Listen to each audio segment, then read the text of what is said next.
Did you notice that some enemies just block certain status procs? But where do those blocked statuses go?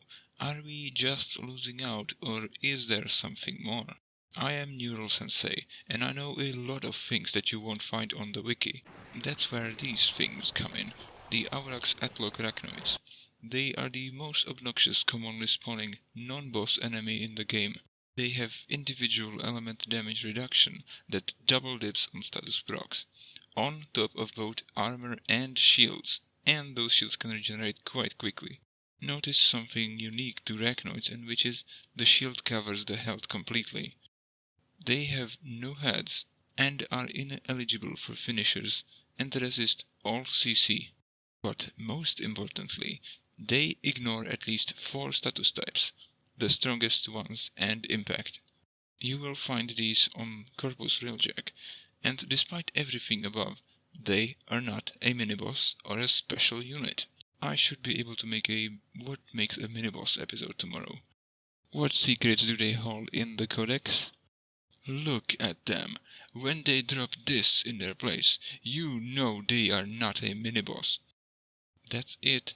Nothing exclusive, because the ambassador parts were universally added to all Arachnoids, including the Velis.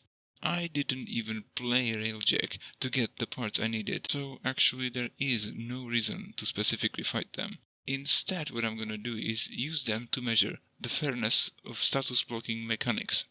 The rest of the enemies don't matter, they're a mix of toughest units in each faction. What if I shoot them with a weapon that only has the types they completely status ignore? Hello Arachnoid, I have this question. Have you ever heard of viral corrosive HEMA? They just take damage without any procs at all, just as I expected. This proves they are not damage immune, just status immune. Unlike a certain cheating coward. Now a magnetic viral heat cyclone. To make this fair, I should never hit any status cap when comparing enemies. I've decided on 5 shots from the Scourge with a standard damage sample for the rest. Control group were a bunch of Eximai.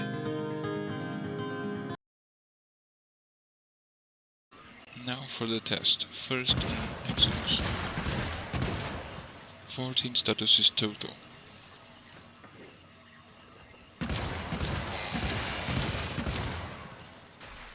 "13 statuses on the record, that's not a big difference. Yup, it basically converts to the only available element. That means we aren't losing actual amount of procs, they just get converted to whatever the enemy allows. But there are other things I can find out. Because these Arachnoids have the weirdest, fuckiest type of damage reduction, which behaves differently on every single element, we do not actually know how it works under the surface, and I need to test something. Does the amount of hit damage modded actually make a difference? Scourge with 15 heat mod.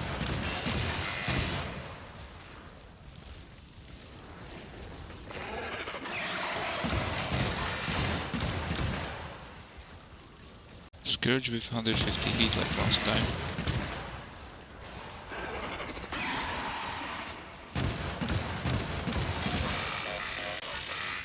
And Scourge without any other element but 15 heat and compensated by the status mods. Which of those will the heat procs be closest to?